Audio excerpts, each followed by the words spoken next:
你真的要进？彩儿为了和龙浩辰，这孩子，彩儿便止步前4。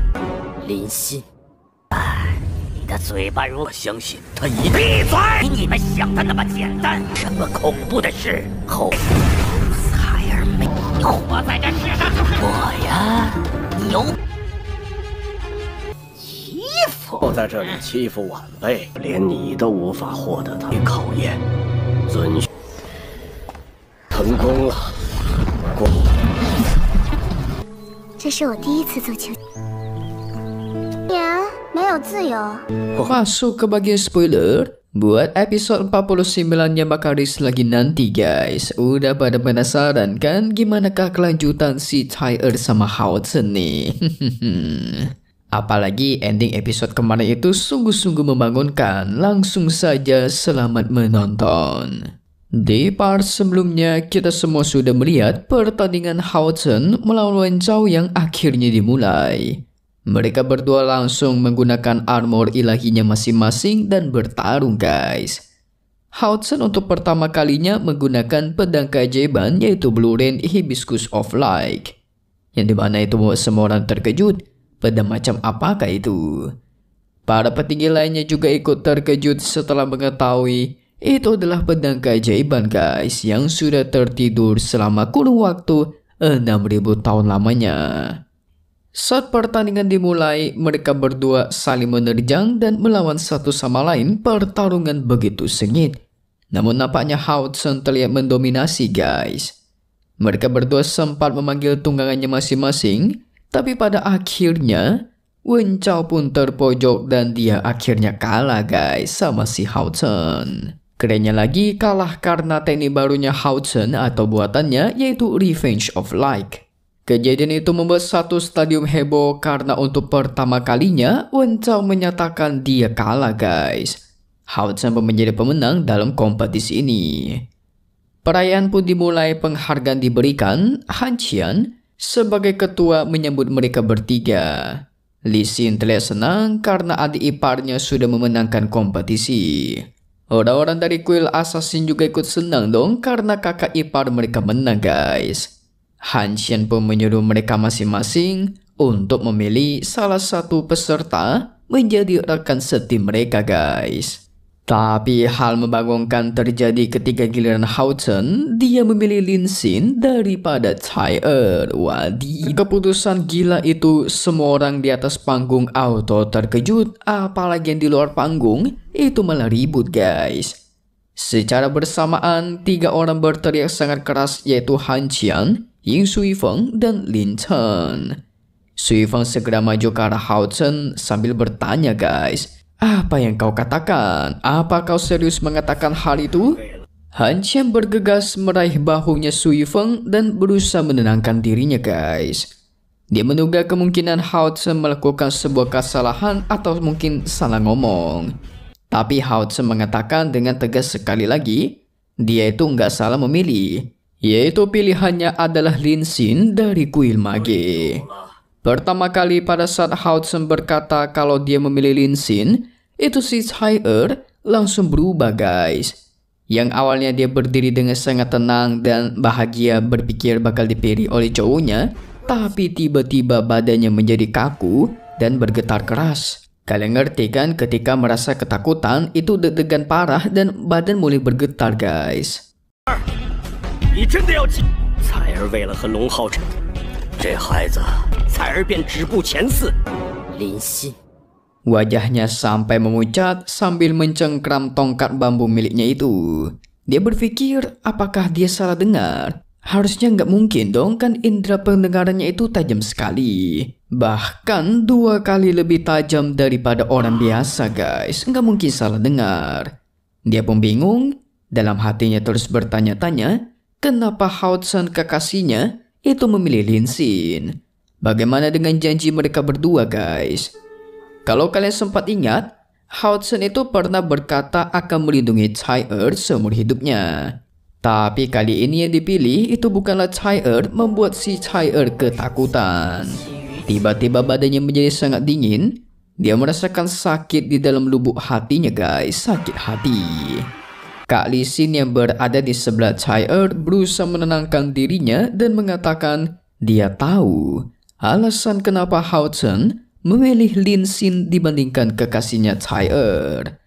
Namun tidak lama dari itu muncullah seseorang yang segera memeluk Chai guys.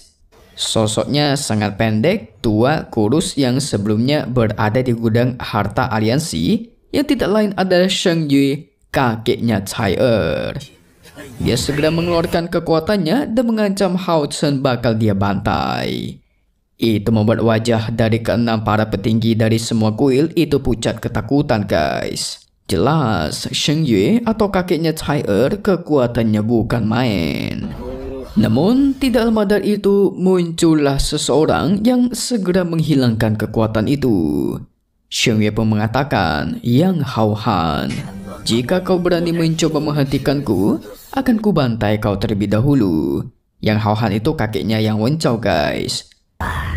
你的嘴巴如果相信他一定闭嘴！你们想的那么简单，这么恐怖的事后彩儿没。Sheng Yue sudah benar-benar murka nih.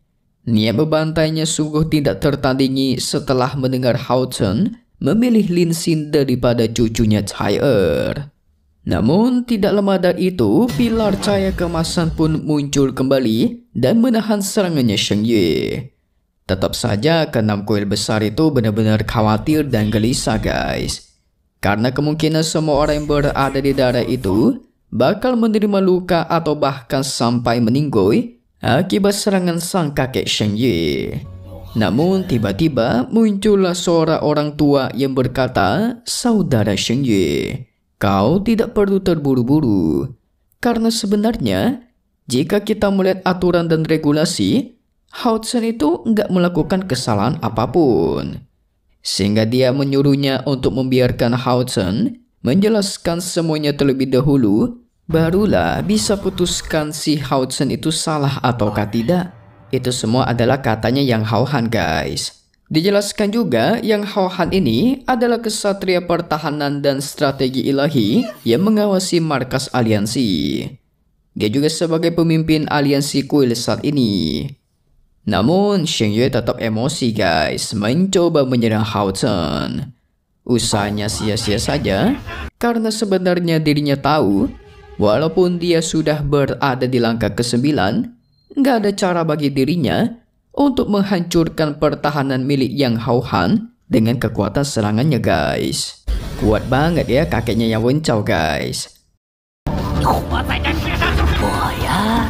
你有欺负我在这里欺负晚辈。 Yang Hao Han kembali menenangkannya. Sebenarnya dia juga tidak menyangka sih Hao Chen bakal membawa ketidaknyamanan seperti ini, yaitu memilih Lin Xin daripada Chai. Tapi kan demi kemuliaan aliansi, dia menyuruh Sheng Yue agar mengendalikan emosinya karena Sheng Yue ini juga sebagai pemimpin dari aliansi pelengkap. Jadi tentu sebagai seorang pemimpin harus memberikan contoh yang sangat baik bagi para generasi-generasi muda dari keenam kuil agung guys. Tapi ya kita tahu kakeknya Chai itu emosinya nggak stabil, udah kayak bocah guys. Dia masih tidak terima karena cucu perempuannya si Chai menerima kerusakan mental kritis setelah mendengar hal seperti itu. Yang Hao Han membalikkannya guys dengan mengatakan kalau beberapa hari yang lalu cucunya si Wencao itu juga terluka parah sama si Chai, bahkan hampir meninggoy, dan Yang Hao Han itu nggak turun tangan buat membantai Chai guys. Bener juga ya. Barulah dari situ Sheng Yue pun terdiam. Tapi dia masih bisa membalas guys. Sebenarnya Chai adalah putri suci assassin. Jadi Chai itu orang yang sangat penting bagi aliansinya guys.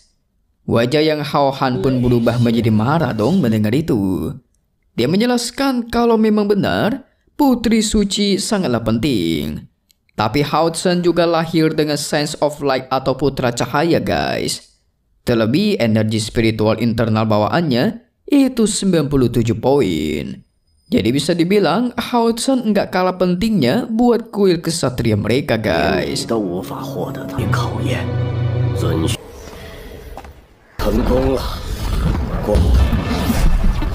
Nah, dari situlah Xiong Ye pun mukanya berubah nih. Ternyata selama ini dia nggak pernah menyadari si Hao Chen itu terlahir sebagai seorang putra cahaya, guys. Namun Xiong Ye kembali sadar dan tetap marah. Dia masih tidak terima cucunya Cai Er disakiti demikian rupa. Sampai-sampai dia mencoba untuk mengakhiri hubungan kerjasama antara kuil assassin dengan kuil kesatria. Tapi tiba-tiba Cai Er tersadar, dia langsung menenangkan sang kakek.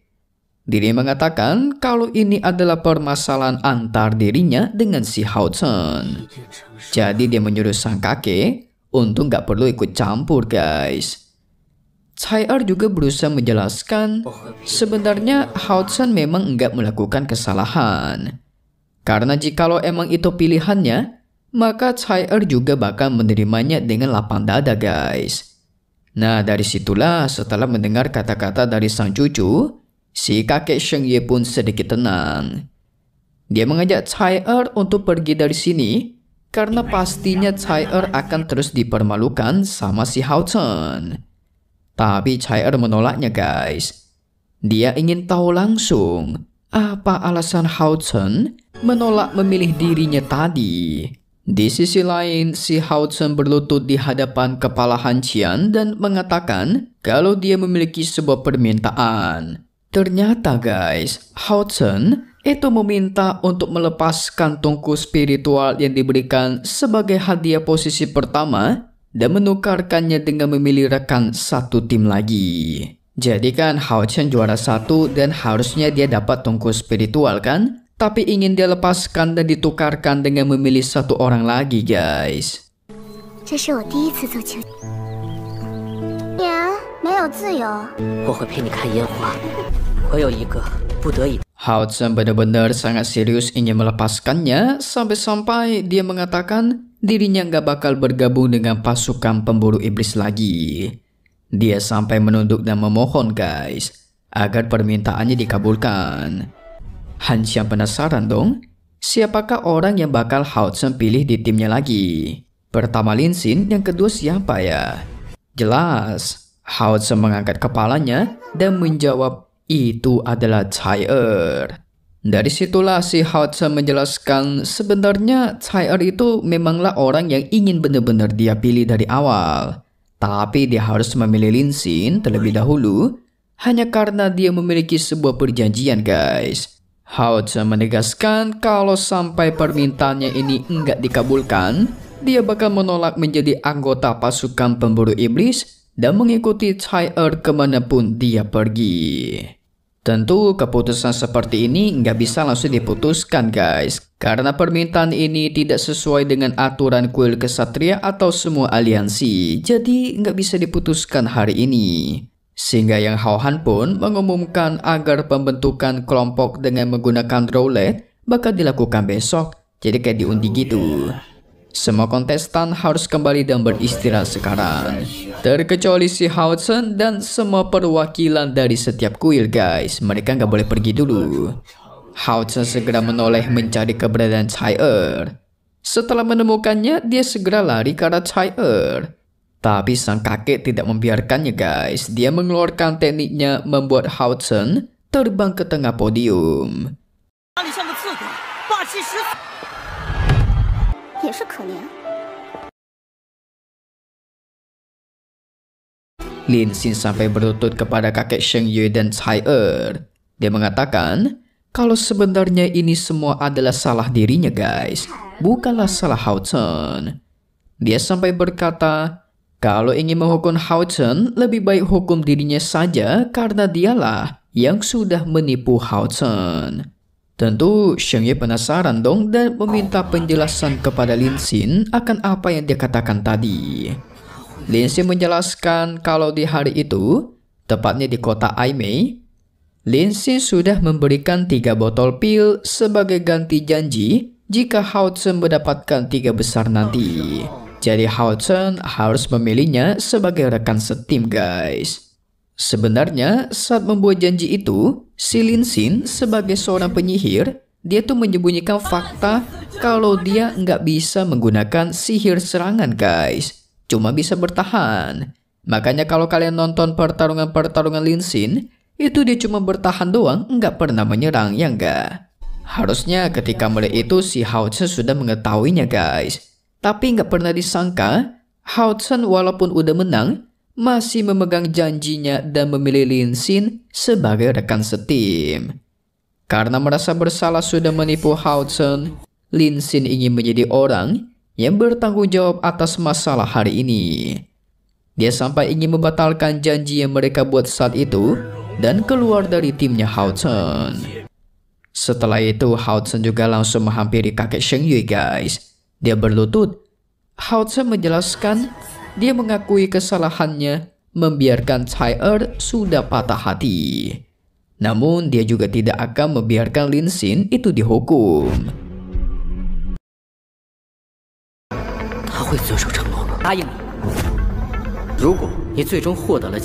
Karena dulu sebenarnya Lin Xin memberikan 3 botol pil yang berisikan 30 pil tingkat 4 guys. Dan kita ingat semua pemberian itu tanpa bayaran dengan cuma-cuma. Makanya Hao Chen tetap menepati janji mereka sebagai bayarannya guys. Walaupun disuruh untuk memilih sekali lagi, Hao Chen bakal tetap memilih Lin Xin yang sudah membantunya dulu. Sheng Yue cukup terkejut karena Hao Chen berkata dengan jujur dan nggak mundur guys. Karena Master Aula sampai tercengang mendengarnya. Mereka tidak pernah menyangka Hao Chen itu berani melawan orang yang dikenal sebagai temperamen emosinya sangat buruk, yaitu kakek Sheng Yue. Tapi apa yang terjadi? Tiba-tiba Cai berteriak dan mengeluarkan tekniknya gitu guys. Entah apa yang dia pikirkan, tiba-tiba tuar. Itu si Cai langsung menyerang Hao Chen dengan tangan kanannya membawa dagger atau belati pisau yang mengarah tepat ke dadanya Hao Chen. Dijelaskan juga, sebenarnya Cai dari dalam lubuk hatinya sudah mendengarkan dengan tenang guys. Dia sebenarnya itu udah memahami semua ini cumalah kesalahpahaman. Dan dalam hatinya tidak menyalahkan Hao Chen sedikit pun. Meskipun memang pada saat itu di awal-awal dia sakit hati, sakit-sakitnya nggak main. Tapi orang yang benar-benar dia salahkan kali ini adalah dirinya sendiri. Karena dia tidak bisa mempercayai Hao Chen dan menunggu penjelasannya guys. Ditambah alasan kenapa dia menyerang Hao Chen, karena Cai cukup yakin dengan kultivasi Hao Chen sekarang pastilah bisa menahan serangannya guys. Tapi nyatanya Hao Chen cuma berdiri di sana tanpa ada perlawanan, tanpa ada gerakan. Dia cuma menjulurkan tangannya menerima serangan itu, membiarkan Cai menyerang tepat di dadanya guys. Waduh, nggak mungkin kena dong. Nggak mungkin kena dong. Masa iya sih kena habis itu meninggoy kan? Waduh, ini beda ya sama Tonghua Dewa Pak Boy atau Shihao nih. Kalau udah meninggoy di sini nggak bisa dihidupin lagi. Mimin jadi berandai-andai siapa yang menyelamatkan Hao Chen nanti ya. Atau mungkin Cai yang berhenti sendiri. Bisa jadi. Selesai dulu untuk spoiler episode 49 SYWZ. Seru sekali buat spoiler kali ini, Mimin akuin mantap banget dah. Kalian nantikan saja lagi untuk episode 50-nya dan pastinya hanya di sini guys.